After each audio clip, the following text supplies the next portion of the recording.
This call is now being recorded.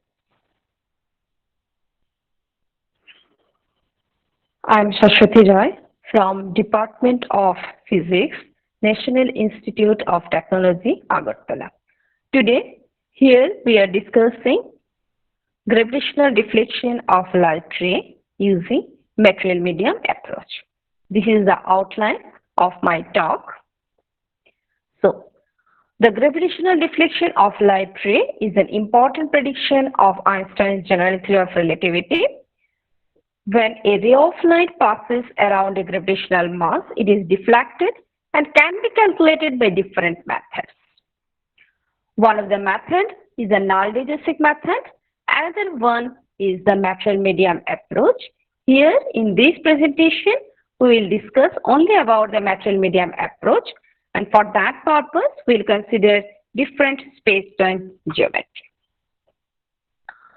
Now, light ray gets deflected due to the presence of gravitational mass. The amount of deflection of light ray depends on the distance and mass of the gravitating body.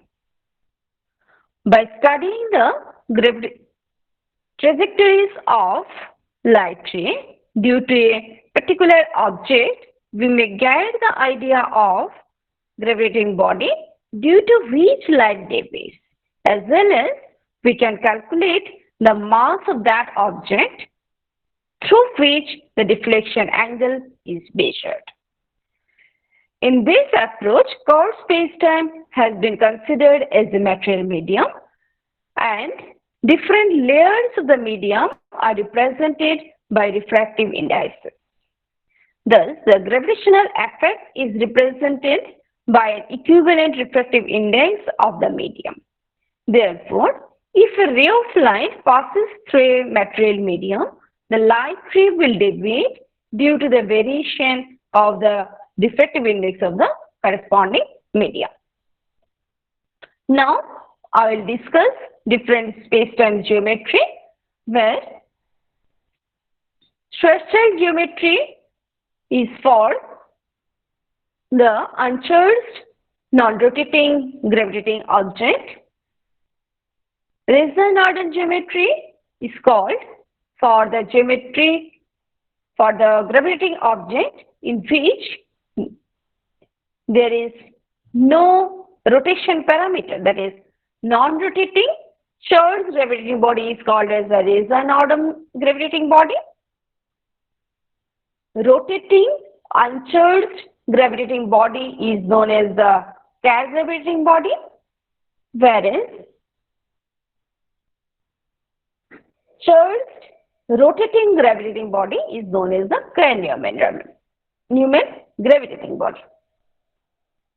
Now, how to use the material medium approach? To convert the line element or metric at first into the isotropic form. What is that metric? Metric is one through which we can define any gravitating object, and that the in general form is d square is equal to c square dt square minus d square minus d theta square minus d phi square. Now, for different gravitating objects, line element will also be different. Here, one convention plus minus minus minus we have considered here. So, when we get the isotropic form of any line element, here we have to consider ds is equal to 0. That is null-digit. In that case, the coefficient of dt square will give the velocity of light ray corresponding to that medium, as v is a function of rho theta equal to square root of f is a function of rho theta. If we know the velocity of light ray for that medium, easily we can calculate the refractive index as n is a function of r theta equal to c by v is a function of r theta. Here one transformation again we will do, rho again will convert into r. Now, Born and Wolf discussed how to calculate the deflection angle of light ray in terms of refractive index. Here again we use the same procedure to evaluate the deflection angle. Details you will get in Born and Wolf. So, the line element, by different line element, we can define different space-time geometry. Schwarzschild space-time geometry will get this is the static solution of Einstein field equation for an uncharged, non-rotating, spherically symmetric gravitating body. This was given by the scientist, was discovered by the scientist Schwarzschild in 1916. In this, for this space-time, we get there is a two event horizon, that is which is a hypernull hypersurface, and that horizon is known as the event horizon. Now, CAD space-time is the exact solution of Einstein's field equation for a stationary axially symmetric gravitating field of an uncharged rotating body, which is given by CAD in 1963. For CAD gravitating object, we will get two event horizons known as the inner surface and two ergospheres known as two outer surface. In CAD space-time geometry, one extra term is there other than the Schwarzschild space-time. This is your alpha. Alpha is the rotation parameter, and this rotation parameter is represented as the angular momentum of the gravitating body. Now, if we consider alpha tends to 0 or alpha equal to 0, we will get the Schwarzschild space-time geometry easily. That is, CAD reduces to Schwarzschild 1. Similarly, for Nelson-Odom space-time geometry and Janice-Newman-Winnicott space-time geometry also, if we put the limit, that is q is equal to 0, then we will get the Schwarzschild space-time geometry, whereas in Nelson-Odom space-time geometry, we will get one event horizon, another Cauchy horizon. This is the solution of Einstein's Maxwell field equation for a charged, non-rotating, spherically symmetric gravitating body. This was given by Reisner and Nordstrom in 1916 and 18. Separately, they have given the space-time geometry. Now, Janice-Newman-Winnicott space-time geometry, it is another type of space-time geometry. Actually, it represents the general static and spherically symmetric exact solution of Einstein's massless scalar field equation. Here, scalar field, they have considered phi in terms of charge parameter q. And L is also one parameter in terms of mass and charge. So that if we put alpha q is equal to 0 again we will get here from Janice-Newman-Winnicott space-time, again we will have the Schwarzschild space-time geometry. Now, as we have all the line elements, from there, by using one transformation equation, easily we may get the isotropic form. These are the transformation equation, and by applying this transformation equation, easily we will get the isotropic form of the solution. In this isotropic form of the solution, for different space-time geometry is given here. If we consider the coefficient of dt square, then easily we will get velocity and hence the refractive index. In this table, we are giving the velocity and refractive index of different space-time. Here we have one transformation we have used, x equal to r by rg and q is equal to q by rg. This is just for simplification purpose, nothing more. In all the expression, here by using the limit that is incurred if you put alpha equal to 0 or in Nason-Rahm and Dennis-Newman Mini-Code, if we put q equal to 0, easily we'll get the velocity and effective index as that of the Schwarzschild one. Now, our target is to calculate the deflection angle. Then how to calculate the deflection angle in material medium? If an optical medium with spherical symmetry, refractive index and R is given, then the propagation of light trace, so that medium satisfies the relation and is a function of R sin phi is equal to constant. This was given in Born and Wolf in detail. You may go through this to get the details. Now, according to figure, B represents the perpendicular distance from the origin to the tangent. So that we can represent N is a function of R into R sin phi equal to N is a function of B into P. So that in a spherically symmetric medium, if R theta is the polar coordinate of plane curve, then the angle phi can be represented or can be expressed by using this equation, and the propagation of light ray and the center of mass together form a plane so that the angle theta can be represented like. So mind that theta is not the deflection angle, theta is the polar angle. Now from there we have to evaluate what is that deflection angle.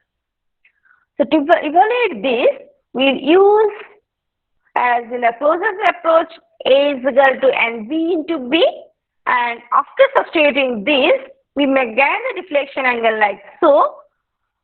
Deflection angle like so. Here we have considered that as the light is approaching from asymptotic infinity towards the gravitating body, and then again it goes to infinity, we may get after 2-3 steps of algebra, we'll get the expression like. Now this is your final expression, what we have to use to evaluate the deflection angle for different space-time geometry. So here this is a space-time, this is a deflection angle corresponding to Schwarzschild. This is calculated by Span, and this is therefore due to Kerr. It is given here. Span calculated in weak field as well as in strong field. Then Nason-Rahm and Dennis-Newman Mini-Code space-time also we have evaluated the deflection angle. So our target is to compare. From this expression, nothing can be compared, nothing to understand. So for that purpose, we'll do some comparison. And in that case, Sun has given weak field as well as strong field approximation by using material medium approach. And the same Schwarzschild for Schwarzschild gravitating body, Iron Peters in 2007 has also given one expression in strong field geometry by using non-degenerate approach. In both the cases, we are getting the same combination of elliptic integrals of same kind. Here, both are the elliptic integral of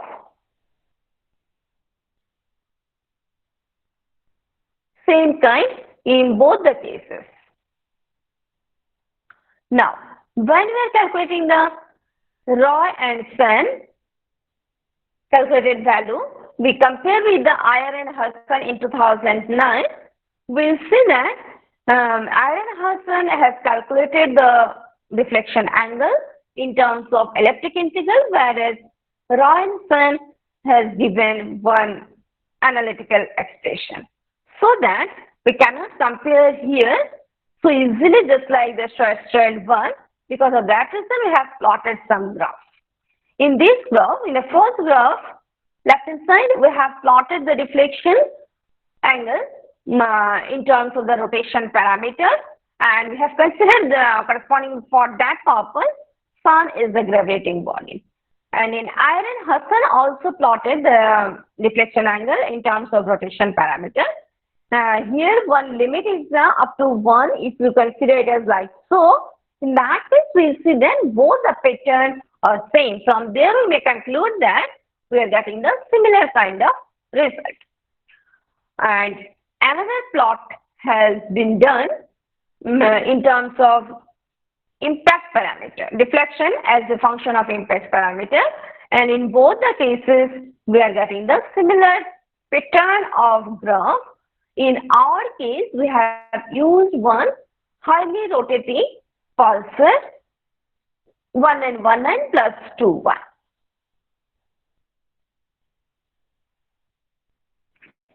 Now Reynolds difference geometry calculated value for Einstein is material medium approach. Similarly, Serino has also done material medium approach. But Serino used the quasi-Minkowskian coordinate and he has used some approximation to evaluate the refractive index. Because of that reason, which is corresponding to his result, we will not get the exact value of deflection angle, whereas Ivara et al. And Chakraborty and Sen has also used the null-digit method to evaluate the deflection angle. Chakraborty and Sen specially use the Cann-Newman geometry, and in Cann-Newman geometry, if we put alpha is equal to 0, then again we get the result order 1. So we can compare this result here also. But here the thing is that Roy et al. Used up to second order and Chakraborty and Sen up to fourth order. Because of that reason, we are not getting the same result in all the three cases. In our case, we have not used any approximation to calculate the deflection angle, whereas Chakraborty and Sen and Roy et al. Use some approximation to evaluate the deflection angle. Use some approximation to evaluate the deflection angle. And here there is a big difference we are getting, because here we have considered one highly rotating gravitating object as pulsar B 1937 plus 21. It is of mass 1.35 times that of the mass of the sun, whereas time period is 1.557 milliseconds, whereas physical radius is of the order of 20 kilometers. So that easily we can understand it is a very compact object and highly rotating. Because of that reason, we are getting deflection angle great. More deflection angle we are getting. In this case, we did not consider the sun because in that case the change is very small and we cannot check the difference. And similarly, when the impact parameter is plotted, deflection angle is plotted against the impact parameter, here also we will get the similar kind of result. So in Jennison and Winnicott spacetime also, Weber et al. Use the null-digit method, and here also he has used some approximation. So then when we have plotted the similar plotting, we are getting the similar pattern, but the deflection values are different only because of that approximation they are using, whereas we have not used any kind of approximation. And here I have also shown the deflection as a function of impact parameter also. Here also the same thing. So that total conclusion of this presentation is that light deflection angle can also be evaluated by material medium approach where we have not used any approximation. Considering different space-time geometry, we have evaluated the deflection angle. Thus, as by using material medium approach also, we are getting a similar kind of result as that of the null-digit one. Moreover, we are getting most exact value because here we have not used any approximation.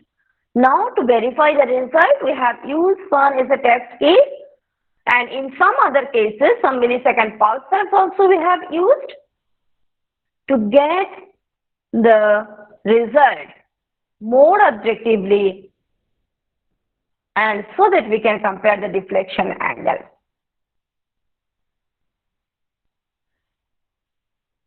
This is the end of my presentation.